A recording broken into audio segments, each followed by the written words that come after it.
Œuvre choisie de Mao Tse-tung, tome 1, période de la Deuxième Guerre civile révolutionnaire. La tactique de la lutte contre l'impérialisme japonais. 27 décembre 1935. Les particularités de la situation politique actuelle. Camarades, de grands changements sont intervenus dans la situation politique. Notre parti a défini ses tâches en fonction de ces changements. Quelle est donc la situation actuelle? Elle se caractérise principalement par les efforts de l'impérialisme japonais pour transformer la Chine en une colonie. Nous savons tous que depuis près d'un siècle, la Chine est un pays semi-colonial placé sous la domination conjointe de plusieurs États impérialistes.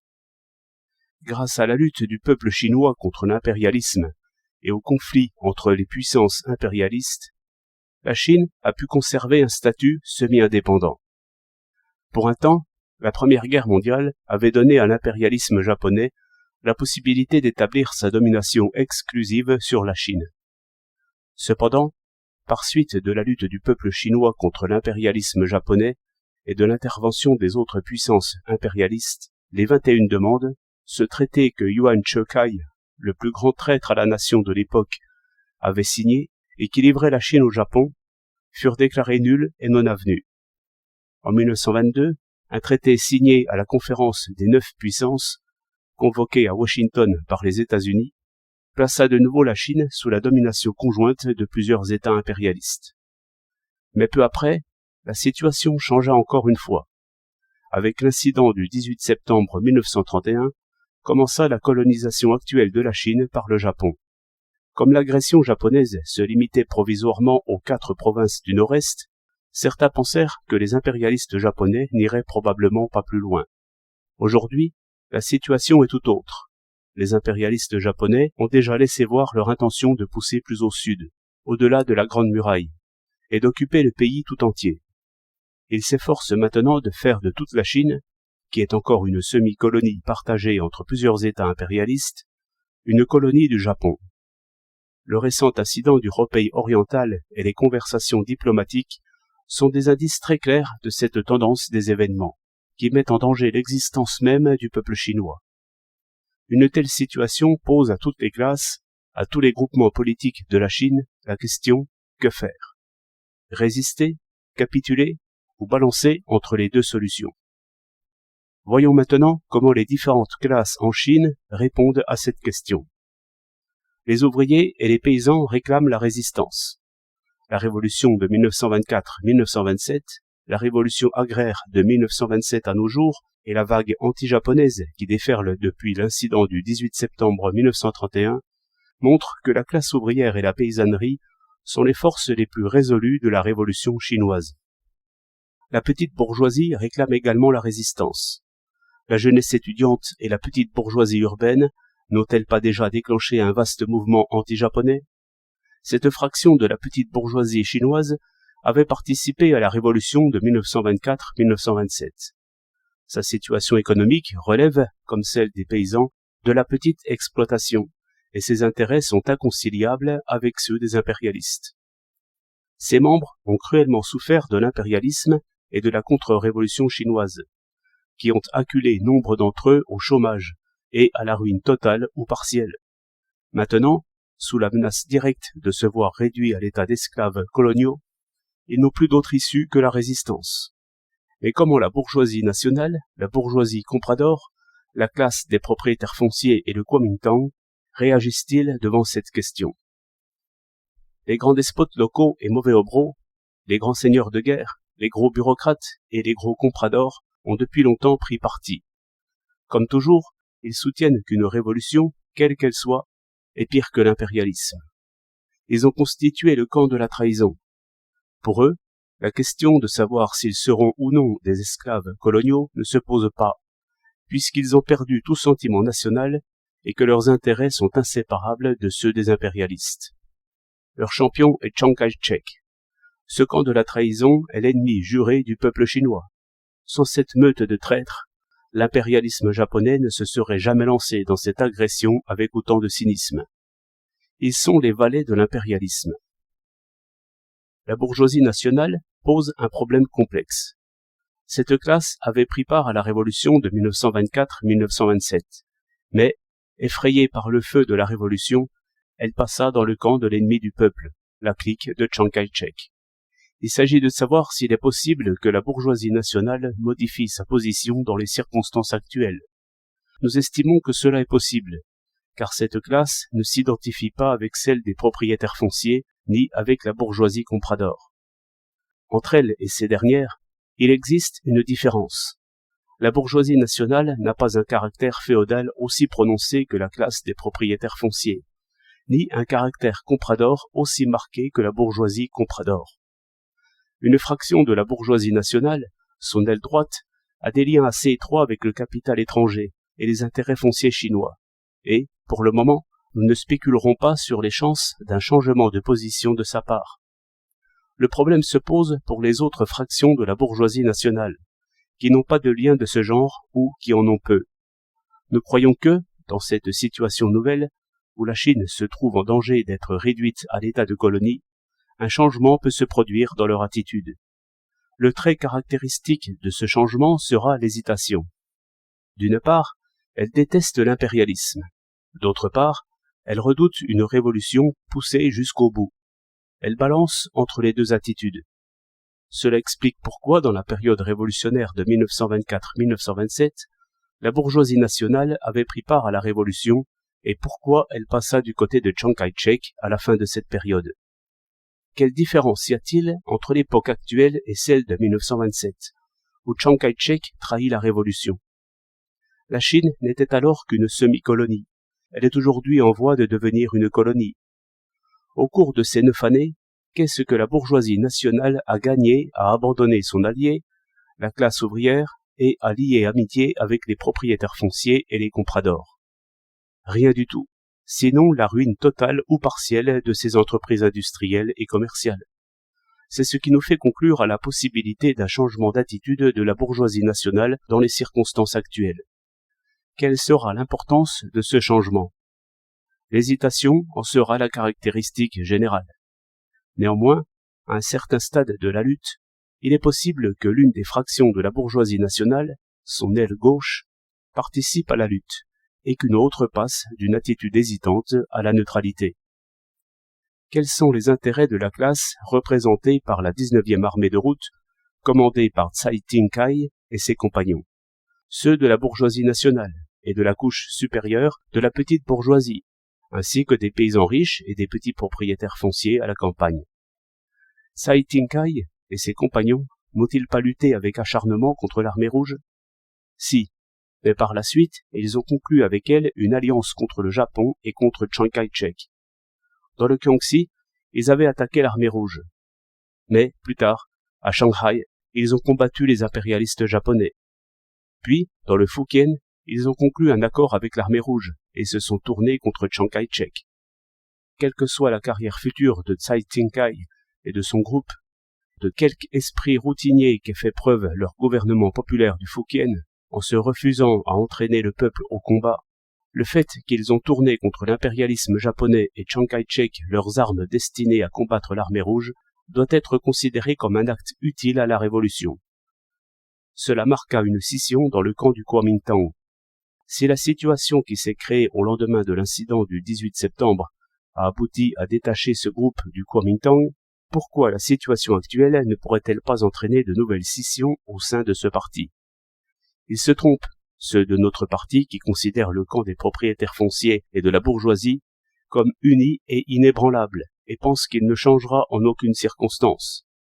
Non seulement ils ne se rendent pas compte de la gravité de la situation présente, mais ils ont même oublié l'histoire. Permettez-moi de m'étendre un peu plus longuement sur ces données historiques. En 1926 et 1927, lorsque l'armée révolutionnaire marcha sur Wuhan, s'en empara et poussa jusque dans le Henan, on vit Tang Cheng-che et Feng Yuxiang se rallier à la révolution. En 1933, Feng Yuxiang coopéra un moment avec le parti communiste dans le Chahar, organisant l'armée alliée anti-japonaise. Voici un autre exemple frappant. La 26e armée de route, qui avait, de concert avec la 19e armée de route, attaqué l'armée rouge dans le Gyeongsi, ne déclencha-t-elle pas en décembre 1931 l'insurrection de Ningtao et ne passa-t-elle pas du côté de l'armée rouge? Les dirigeants de cette insurrection, Chao Po-cheng, Tong Cheng-tang et d'autres, sont devenus des camarades résolus dans la révolution. Les actions de Ma Changshan contre l'envahisseur japonais dans les 3 provinces du Nord-Est représentèrent aussi une scission dans le camp des classes dominantes. Tous ces exemples montrent que des divisions se produiront dans le camp ennemi lorsque la Chine entière se trouvera sous la menace des bombes japonaises et lorsque la lutte quittera son rythme habituel et avancera soudain au pas de charge. Passons maintenant, camarades, à un autre aspect de la question. Serait-il correct d'opposer comme objection à notre point de vue la faiblesse de la bourgeoisie nationale chinoise sur les plans politiques et économiques, et d'en conclure que celle-ci ne peut changer d'attitude malgré la situation nouvelle où elle est placée? Je ne le pense pas. Si c'est en raison de sa faiblesse que la bourgeoisie nationale ne peut pas changer son attitude, pourquoi donc l'a-t-elle fait dans les années 1924-1927, lorsqu'au lieu d'hésiter devant la Révolution, elle est allée jusqu'à y participer? Peut-on dire que cette faiblesse de la bourgeoisie nationale est un défaut acquis et non pas un défaut congénital?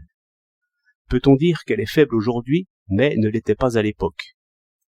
La faiblesse de la bourgeoisie nationale est l'une des caractéristiques politiques et économiques essentielles d'un pays semi-colonial. C'est la raison pour laquelle les impérialistes osent la brimer, et c'est aussi ce qui fait qu'elle déteste l'impérialisme. Bien sûr, loin de le nier, nous reconnaissons parfaitement que pour cette même raison, les impérialistes, les propriétaires fonciers et la bourgeoisie comprador la pâtent aisément au moyen de quelques avantages temporaires, ce qui, à son tour, explique l'inconséquence de la bourgeoisie nationale dans la Révolution. Néanmoins, on ne peut pas dire que dans les circonstances actuelles, la bourgeoisie nationale ne diffère en rien des propriétaires fonciers et de la bourgeoisie comprador. C'est pourquoi nous tenons à affirmer que des scissions se produiront dans le camp du Kuomintang lorsque la nation arrivera à un tournant critique. De telles scissions ont trouvé leur expression dans l'attitude hésitante de la bourgeoisie nationale, comme dans la prise de position de personnalités anti-japonaises telles que Feng Yuxiang, Tsai Ing-kai, Ma Changshan, si populaires pendant un temps. Tout cela est essentiellement désavantageux pour la contre-révolution et profitable à la révolution. Le développement inégal de la Chine sur le plan politique et économique et le développement inégal de la révolution qui en est la conséquence favorisent de telles scissions. Camarades, voilà pour le côté positif de la question. Je voudrais maintenant parler du côté négatif, à savoir que souvent certains éléments de la bourgeoisie nationale sont passés maîtres dans l'art de tromper le peuple. Pourquoi? Parce qu'à côté de gens qui soutiennent sincèrement la cause de la révolution populaire, cette classe comprend nombre de personnes qui se font passer pendant un certain temps pour des révolutionnaires ou des semi-révolutionnaires, et s'assurent par là le pouvoir de tromper le peuple, de sorte qu'il est difficile à celui-ci de voir clairement combien elles sont inconséquentes dans la révolution et de percer à jour leur démagogie. Tout cela accroît la responsabilité du Parti communiste, à qui il incombe de critiquer ses alliés, de démasquer les pseudo-révolutionnaires et de conquérir la direction dans la révolution. Nier que la bourgeoisie nationale puisse hésiter et même rejoindre la révolution dans une période de grands ébranlements équivaudrait pour notre parti à abandonner, ou du moins à minimiser sa tâche de s'assurer la direction dans la révolution. Car si la bourgeoisie nationale était en tout point semblable aux propriétaires fonciers et aux compradors, et montrait le même visage odieux que les traîtres à la nation, le problème de la lutte pour la direction ne se poserait plus, ou ne se poserait guère. En faisant une analyse générale de l'attitude des propriétaires fonciers et de la bourgeoisie en période de grands ébranlements, il convient de tenir compte d'un autre aspect, à savoir que même dans le camp des propriétaires fonciers et des compradors, l'unité n'est pas totale. Cela est dû à l'état semi-colonial de notre pays, c'est-à-dire à la rivalité de nombreux États impérialistes pour la domination de la Chine. Lorsque la lutte est dirigée contre l'impérialisme japonais, les chiens couchants des États-Unis et même ceux de la Grande-Bretagne, se réglant sur le ton de leur maître, peuvent engager une lutte secrète ou même ouverte contre les impérialistes japonais et leurs chiens couchants. De nombreux cas de ces querelles de chiens se sont présentés, et nous ne nous y arrêterons pas. Mentionnons seulement que le politicien du Kuomintang, Ho Han-min, emprisonné à un moment donné par Chiang Kai-shek, a ajouté récemment sa signature au bas du programme en 6 points pour la résistance au Japon et pour le salut de la patrie que nous avons proposé. Les seigneurs de guerre des cliques du Kwangtung et du Kwangsi, sur lesquels s'appuie Ho Han-min, se sont eux aussi opposés à Chiang Kai-shek en lançant des mots d'ordre, d'ailleurs trompeurs, tels que « recouvrons les territoires perdus »,« résistons au Japon tout en exterminant les bandits », alors que le mot d'ordre de Chiang Kai-shek est « exterminons d'abord les bandits et ensuite résistons au Japon ». Cela vous étonne? Il n'y a là rien d'étrange. Ce n'est qu'une querelle particulièrement intéressante entre gros molosses et petits roquets, entre chiens repus et chiens affamés, une simple fêlure, une contradiction irritante et douloureuse dans le camp ennemi, mais cela est profitable au peuple révolutionnaire. Nous devons tirer parti de toutes ces querelles, fêlures et contradictions au sein du camp ennemi, et les utiliser contre notre ennemi principal du moment. Pour résumer la question des rapports de classe, nous pouvons dire que l'invasion par l'impérialisme japonais de la partie de la Chine située au sud de la Grande Muraille a provoqué un changement de situation fondamentale, qui a entraîné une modification des rapports entre les différentes classes du pays, renforçant le camp de la Révolution nationale et affaiblissant celui de la contre-révolution. Parlons maintenant de la situation dans le camp de la Révolution nationale en Chine. Tout d'abord, l'armée rouge. Camarades, vous savez que depuis près d'1 an et demi, les 3 contingents principaux de l'armée rouge de Chine ont procédé chacun à un important déplacement de leur position. Au mois d'août de l'année dernière, le 6e groupe d'armée, conduit par Zhen Piche et d'autres camarades, commença à se diriger vers la zone du camarade Holong, et, en octobre, nous commençâmes nous-mêmes à changer de position. En mars dernier, l'armée rouge de la région frontière du Sichuan-Shenxi commença à faire mouvement à son tour. Les 3 contingents ont abandonné leur position ancienne et se sont dirigés vers de nouvelles régions. À la suite de ces importants déplacements, les territoires anciennement occupés par nous sont devenus des régions de partisans, et l'armée rouge elle-même s'est considérablement affaiblie au cours de cette période. Si l'on envisage la situation d'ensemble sous cet angle, on peut dire que l'adversaire a remporté une victoire temporaire et partielle, et que nous avons subi une défaite également temporaire et partielle. Cette affirmation est-elle juste? Je le pense, car les faits sont là. Cependant, des gens comme Chang Kuo-tao affirment que l'armée rouge centrale est défaite. Est-ce exact? Non, car cela n'est pas conforme aux faits. En examinant une question, le marxiste doit voir le tout aussi bien que les parties. Une grenouille, dans un puits, disait que le ciel n'est pas plus grand que la bouche du puits. Cela est inexact, parce que le ciel n'est pas limité aux dimensions de la bouche du puits. Si elle avait dit une partie du ciel est de la dimension de la bouche du puits, elle aurait dit vrai, parce que cela est conforme à la réalité. Nous disons que l'armée rouge a, en un sens, essuyé un échec, en ne réussissant pas à se maintenir sur ses positions antérieures, et qu'en un autre sens, elle a remporté une victoire, en exécutant le plan de la longue marche. Quant à l'ennemi, il a en un sens remporté une victoire, en occupant nos positions primitives.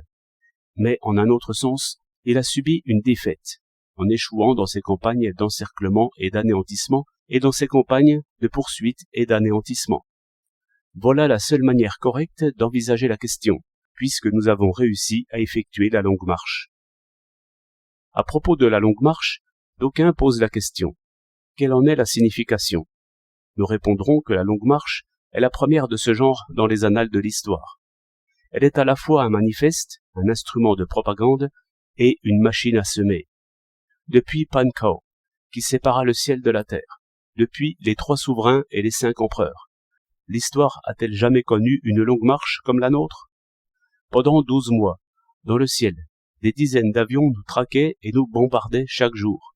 Sur terre, une force colossale de plusieurs centaines de milliers d'hommes nous encerclait, nous poursuivait, s'opposait à notre avance et nous arrêtait au passage. Sur notre chemin, nous nous sommes heurtés à des difficultés et à des dangers incalculables.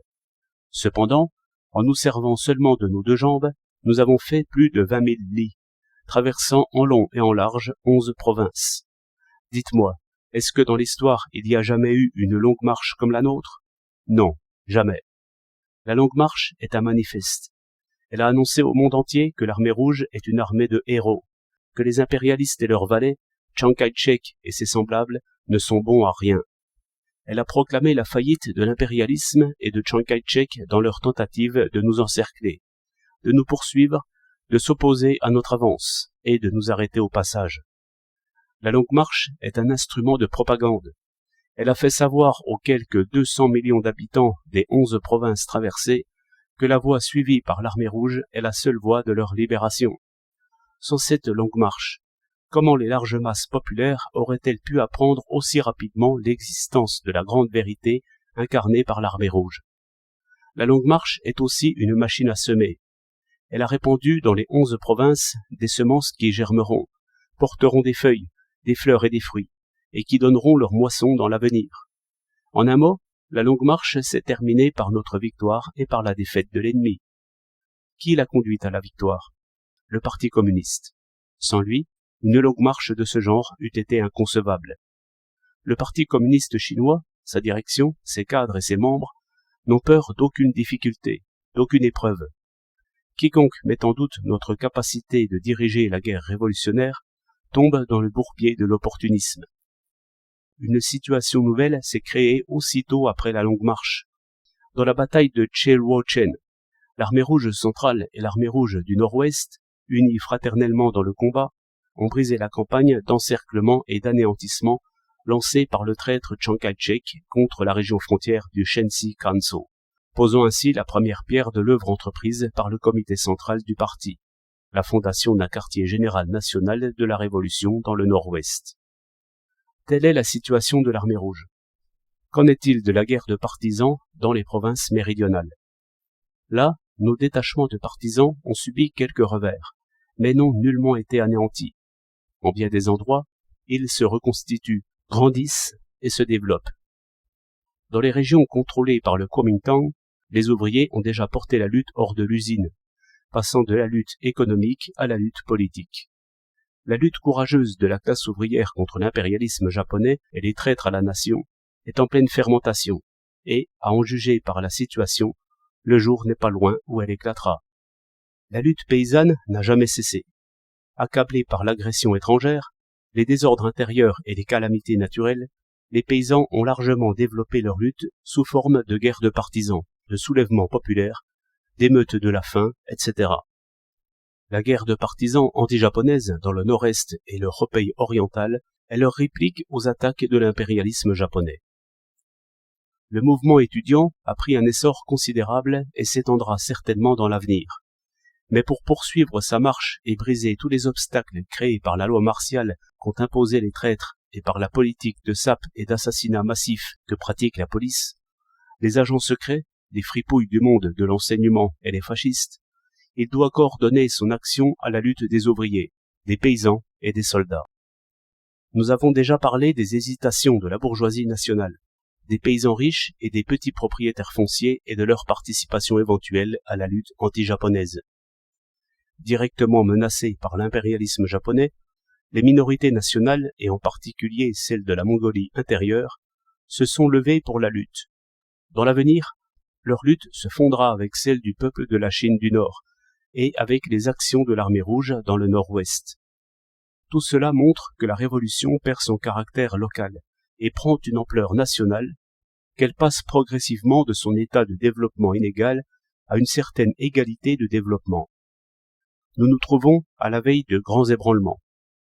Notre parti a pour tâche de constituer un front uni national révolutionnaire en coordonnant l'action de l'armée rouge et celle des ouvriers, des paysans, des étudiants, de la petite bourgeoisie et de la bourgeoisie nationale dans toute la Chine. Le front uni national. Après avoir examiné la situation dans le camp de la contre-révolution comme dans les rangs de la révolution, nous pouvons maintenant définir aisément les tâches tactiques du parti.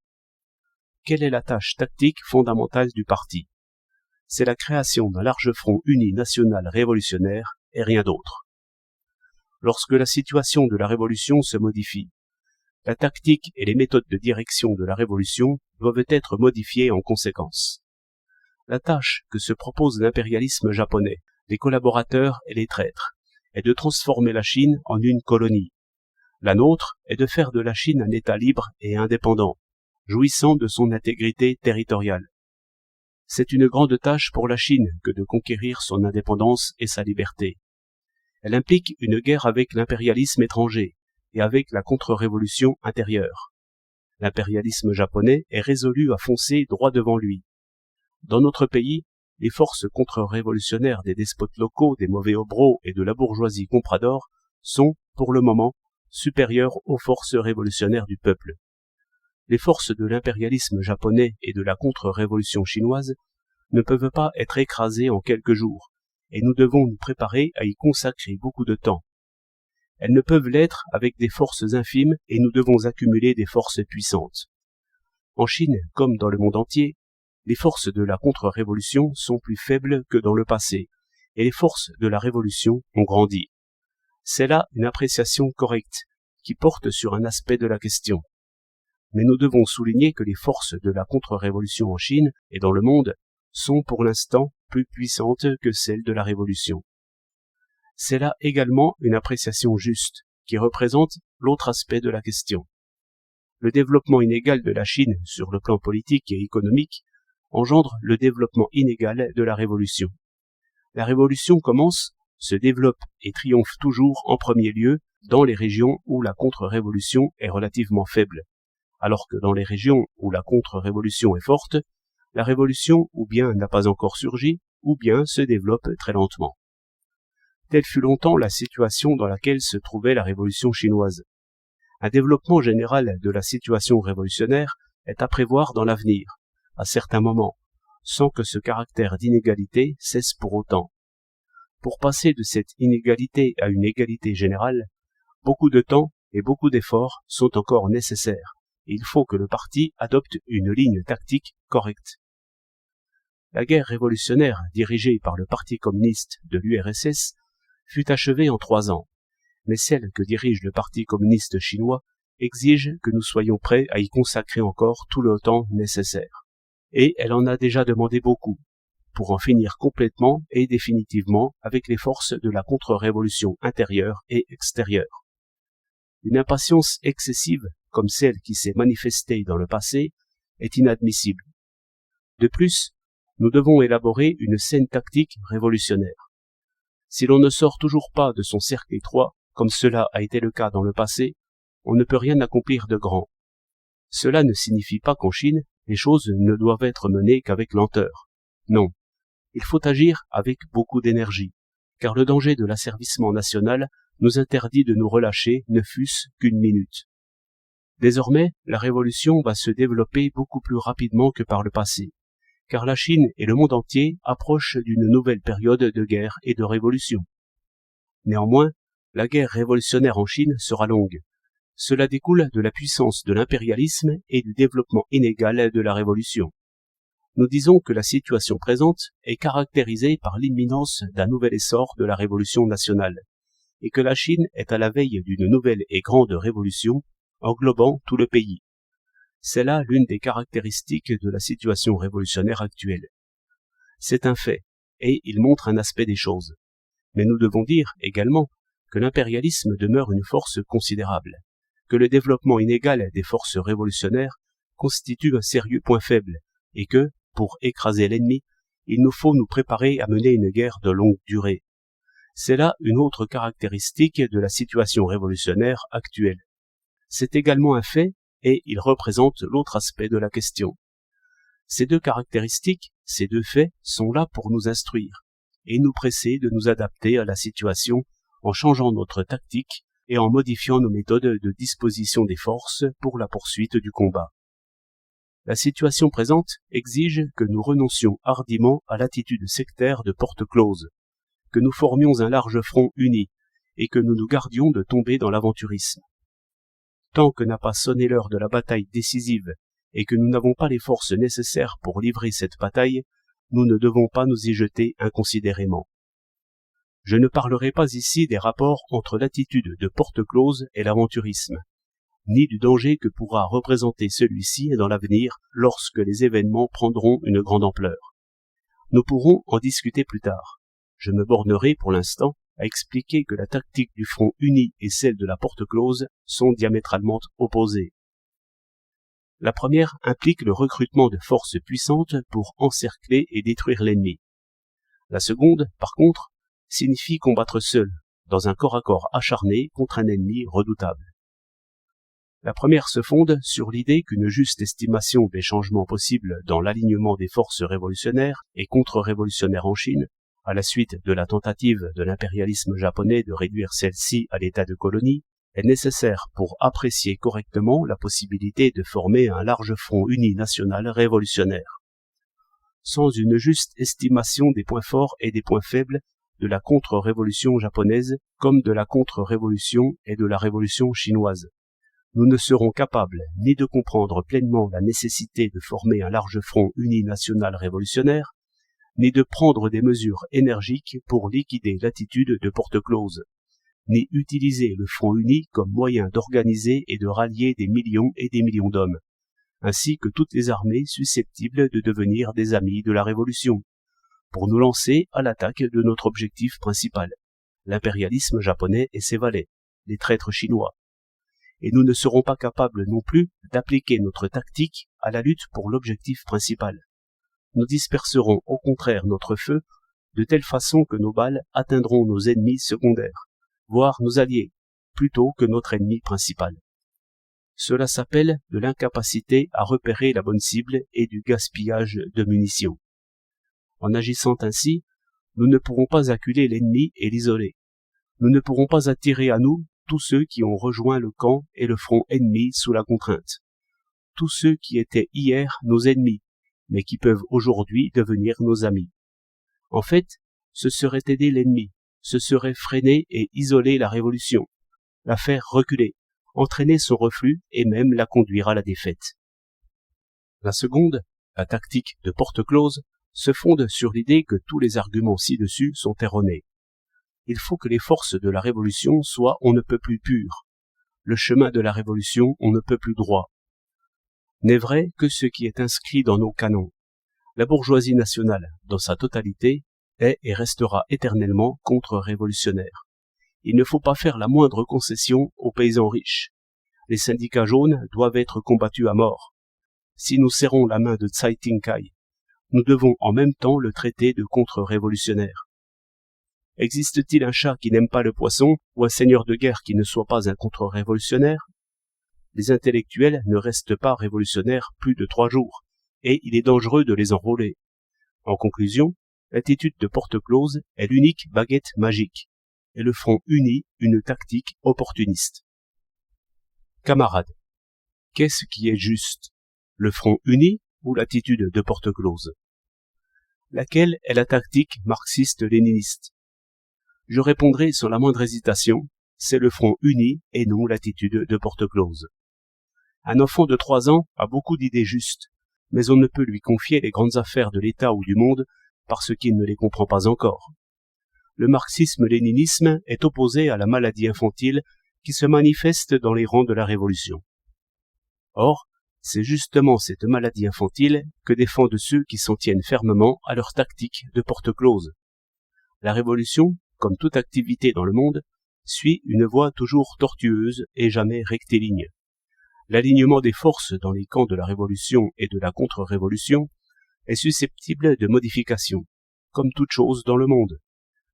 2 faits essentiels ont servi de point de départ au parti pour élaborer une nouvelle tactique, celle de la formation d'un large front uni. D'une part, l'impérialisme japonais veut transformer toute la Chine en une colonie, et d'autre part, il existe encore de sérieux points faibles dans le camp de la révolution chinoise.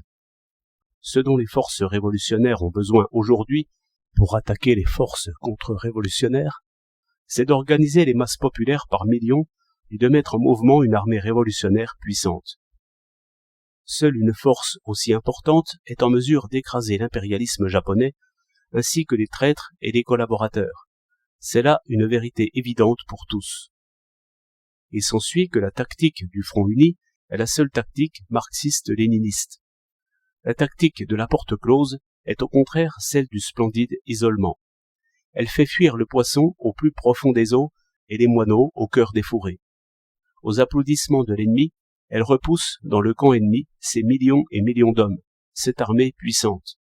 En pratique, l'attitude de Porte-Close sert fidèlement l'impérialisme japonais, ainsi que les collaborateurs et les traîtres. La pureté et la rectitude que ses partisans exaltent, voilà ce que condamnent les marxistes-léninistes et qui est bien fait pour réjouir l'impérialisme japonais. Nous rejetons résolument l'attitude de Porte-Close. Ce que nous voulons, c'est un front uni national révolutionnaire qui portera un coup mortel aux impérialistes japonais ainsi qu'aux collaborateurs et aux traîtres. La République populaire. Si notre gouvernement a été fondé jusqu'à présent sur l'alliance des ouvriers, des paysans et de la petite bourgeoisie urbaine, il nous faut dès maintenant le réorganiser de façon qu'il comprenne des membres de toutes les autres classes désireux de participer à la révolution nationale. Pour le moment, un tel gouvernement aurait pour tâche essentielle de s'opposer à l'annexion de la Chine par l'impérialisme japonais. Il sera assez largement représentatif pour inclure non seulement des personnes intéressées à la révolution nationale sans l'être à la révolution agraire, mais également, si elles le désirent, des personnes prêtes à lutter contre l'impérialisme japonais et ses valets sans être en état de s'opposer aux impérialistes d'Europe ou d'Amérique à cause des liens qui les unissent à eux. C'est pourquoi le programme d'un tel gouvernement doit être dans son principe adapté à la tâche essentielle, la lutte contre l'impérialisme japonais et ses valets. Et nous devons en conséquence réviser la politique que nous avons suivie jusqu'ici. L'existence d'un parti communiste et d'une armée rouge bien trempée constitue actuellement le trait distinctif du camp de la Révolution. Cela est d'une importance primordiale. Si ce parti communiste et cette armée rouge n'existaient pas, d'énormes difficultés surgiraient devant nous. Pourquoi? Parce que les collaborateurs et les traîtres, qui sont aussi nombreux que puissants en Chine, vont certainement s'ingénier à saper notre front uni.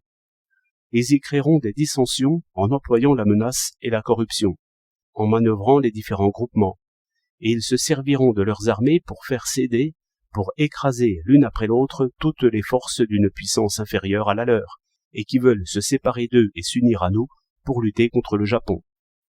Tout cela serait difficile à éviter si ce facteur vital, l'existence du Parti communiste et de l'armée rouge, faisait défaut au gouvernement anti-japonais et à l'armée anti-japonaise. La cause principale de la défaite de la révolution de 1927, c'est que, au temps où la ligne opportuniste prévalait à l'intérieur du Parti communiste, aucun effort ne fut fait pour élargir nos propres rangs, le mouvement ouvrier et paysan et l'armée conduite par le Parti communiste, et qu'on s'est contenté de s'appuyer sur un allié temporaire, le Kuomintang.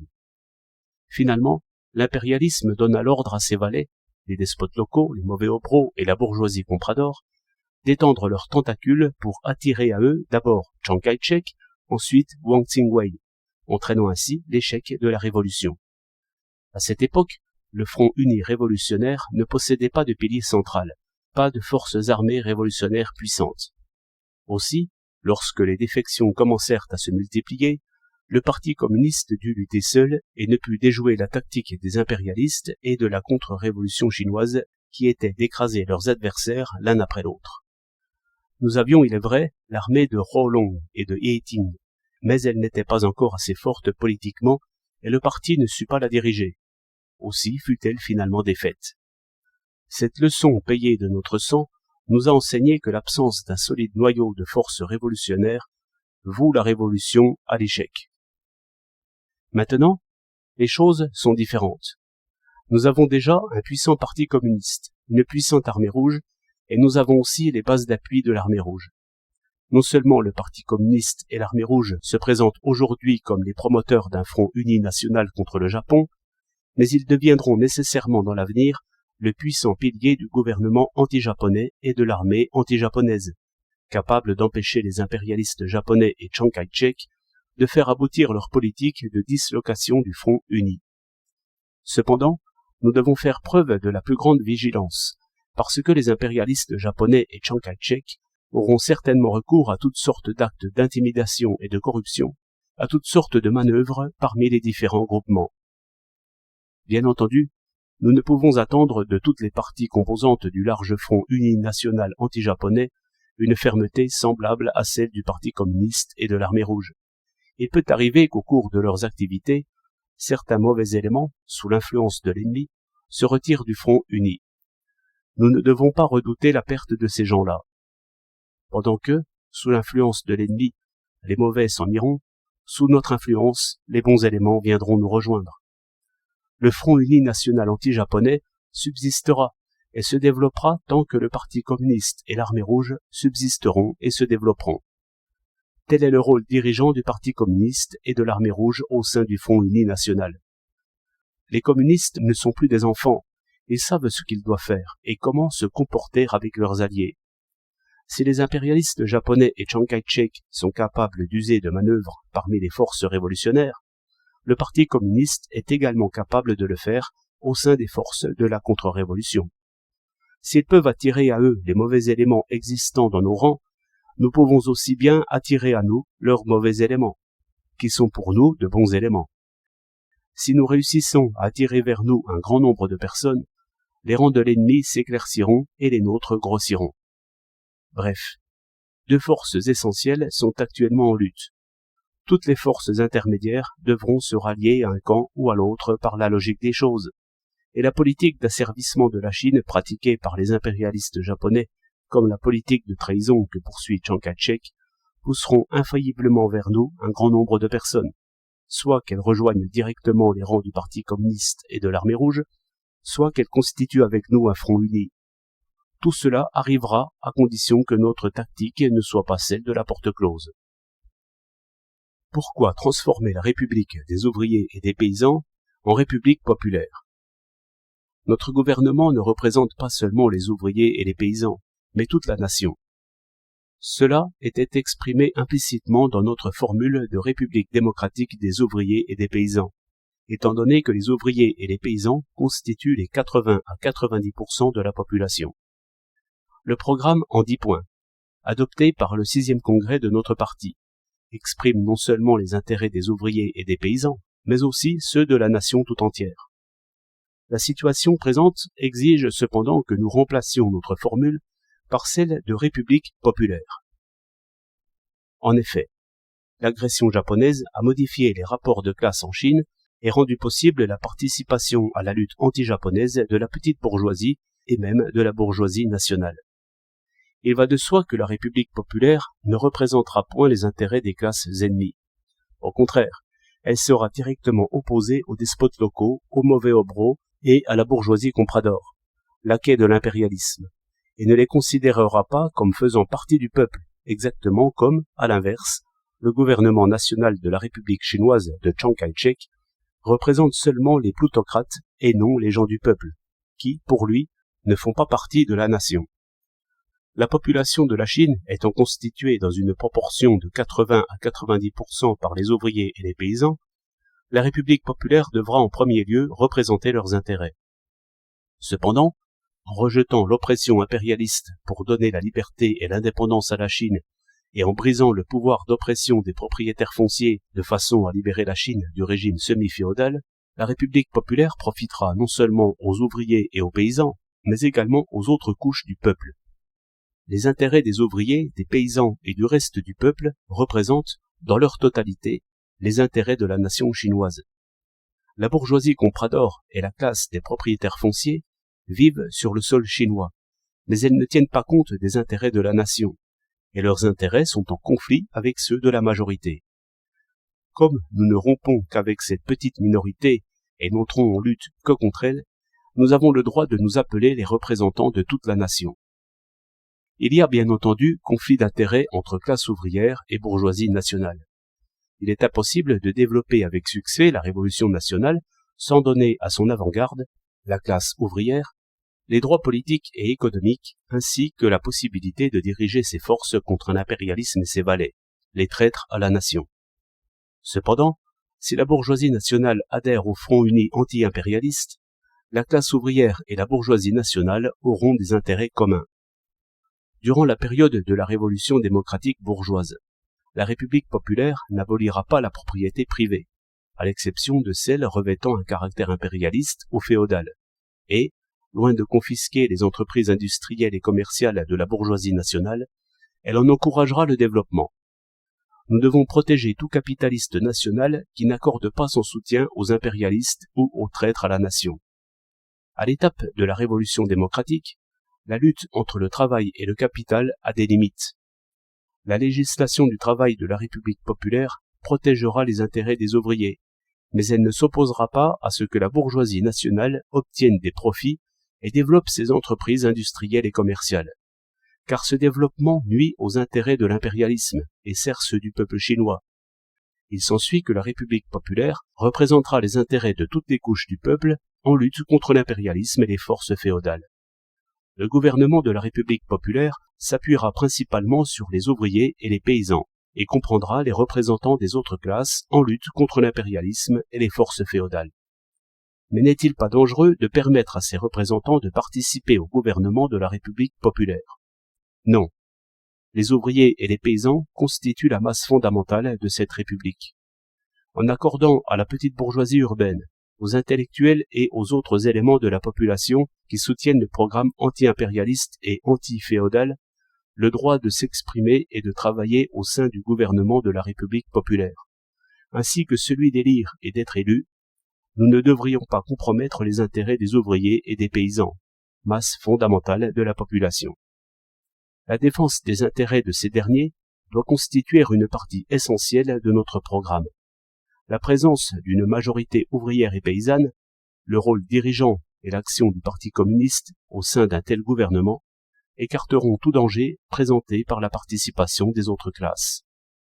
Il est évident que la révolution chinoise, à son étape actuelle, est encore de caractère démocratique bourgeois et non socialiste prolétarien.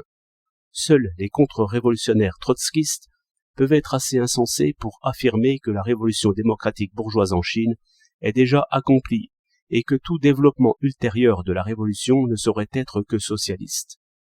La révolution de 1924-1927 est une révolution démocratique bourgeoise qui ne fut pas menée à son terme, mais essuya une défaite. La révolution agraire qui se poursuit sous notre direction depuis 1927 est également une révolution démocratique bourgeoise, parce qu'elle est dirigée contre l'impérialisme et le féodalisme, et non contre le capitalisme. Pour un temps assez long encore, notre révolution conservera ce caractère. Les forces motrices de la révolution restent, pour l'essentiel, les ouvriers, les paysans et la petite bourgeoisie urbaine, auxquels peut actuellement se joindre la bourgeoisie nationale. La transformation de notre révolution s'effectuera plus tard. Dans l'avenir, la révolution démocratique se transformera inévitablement en révolution socialiste. Quand ce passage se produira-t-il? Cela dépendra de la présence de certaines conditions nécessaires et peut requérir un temps assez long. Nous ne parlerons pas inconsidérément de ce passage tant que toutes les conditions politiques et économiques nécessaires à cette transformation ne seront pas réunies, tant qu'une telle transformation ne sera pas utile mais nuisible à l'immense majorité de notre peuple. On aurait tort de concevoir des doutes sur ce point et de s'attendre à un passage rapide à la révolution socialiste, comme l'ont fait certains camarades en soutenant que le jour où la révolution démocratique commencerait à triompher dans les principales provinces du pays marquerait le début de la transformation de la révolution. C'est que ces camarades ne comprenaient pas la nature politique et économique de la Chine et ne se rendaient pas compte que l'accomplissement de la révolution démocratique dans les domaines politiques et économiques serait bien plus difficile en Chine qu'en Russie et demanderait beaucoup plus de temps et d'efforts. L'aide internationale. Pour terminer, il convient de dire quelques mots sur les rapports entre la révolution chinoise et la révolution mondiale. Depuis qu'est apparu ce monstre, l'impérialisme, tous les événements dans le monde sont si intimement liés qu'il est impossible d'en isoler aucun. Nous autres Chinois, nous sommes prêts à combattre l'ennemi jusqu'à la dernière goutte de notre sang. Nous sommes résolus à recouvrer par nos propres efforts ce que nous avons perdu et sommes capables de tenir notre rang dans le concert des nations. Néanmoins, cela ne signifie pas que nous pourrions nous passer de l'aide internationale. Non, de nos jours, l'aide internationale est nécessaire à tout pays, à toute nation qui mène une lutte révolutionnaire. Il y a un vieil adage qui dit « À l'époque de Chuan-Xiao, il n'y avait pas de guerre juste ».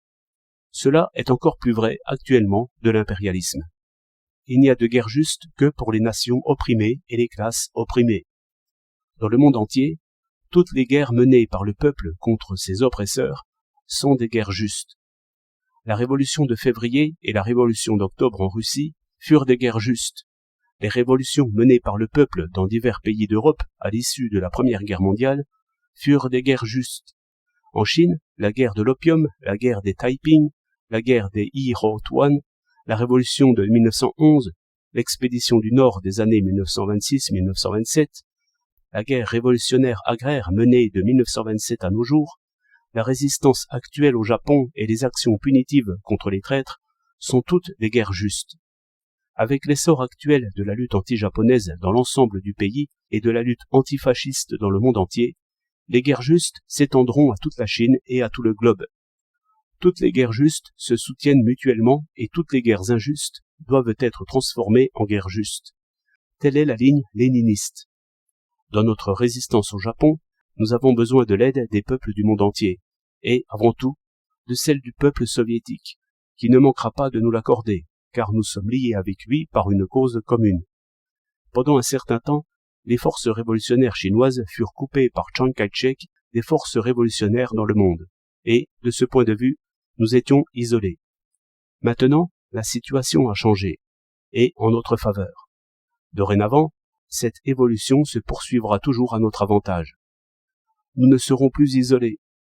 C'est là une condition nécessaire à la victoire dans la résistance de la Chine au Japon et dans la révolution chinoise.